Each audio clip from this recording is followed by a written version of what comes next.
દીકરી સાસરે જઈને પણ પોતાના મા બાપ માટે ફરજો નિભાવે છે. આજે પણ એવી દીકરીઓ છે વાલા, આજે પણ કે સાસરે જઈને પણ ગમે ત્યારે જરૂર પડે ને ત્યારે પરિવાર માટે દોડે છે.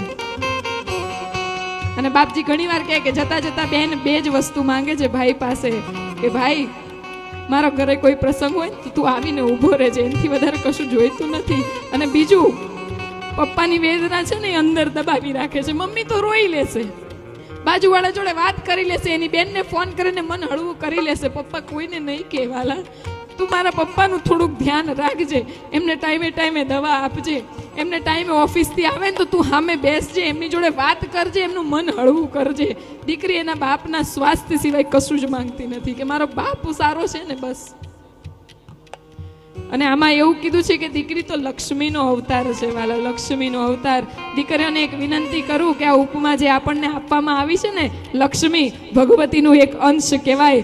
તમે જે ઘરમાં નાનપણથી મોટા થયા એ ઘરની પણ લક્ષ્મી જ બનજો, અને સાસરે જાઓ ને તો એ ઘરની પણ લક્ષ્મી જ બનીને રહેજો વાલા. વાત ખોટી ન પડે.